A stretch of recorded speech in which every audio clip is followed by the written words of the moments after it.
Onko tää Porkkalakatu 96,2?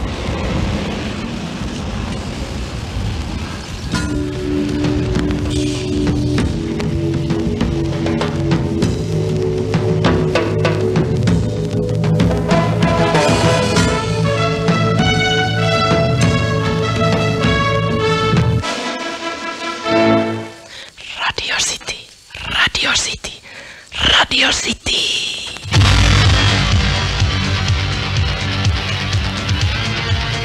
Tervetuloa lopultakin uusille nuorekkaille radioaalloille. Tervetuloa Radio Cityin 96,2 megahertsiä.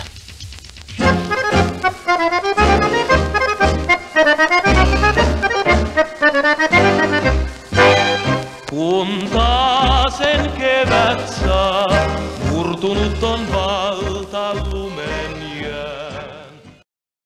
Ja kuinka valkovuokot katoaa. Radio Cityn ensimmäinen lähetys vappuaattona 1985 on alkanut. Studiossa Juha Tynkkynen ja Outi Pop sekä ohjaamossa Teppo Turkki. Täällä minä olen, hyvät ihmiset. Me sijaitsemme Helsingin Porkkalan kadulla pienessä hämyisessä kellarihuoneessa asianmukaisesti pukeutuneina. Ja kenties Juha olisi paikallaan, että hieman kuvailisimme aluksi itseämme. Juha, kertoisitko sinä vaikka, että mitä minulla on päälläni? No toi Outi on pukeutunut naisellisesti, kuten aina, hänhän on nainen. Kädessä hänellä on Neuman tyyppiset pilkkikintaat. Lontoon tämän kevään tyyliin kuuluu lisäksi minihame. Aivan. Elämmehän kohta 90-luvun ovella. Ja vaaleanpunaista ja valkoista, sanoisinko parasta champagnea, mutta jäillä. Kiitos vain.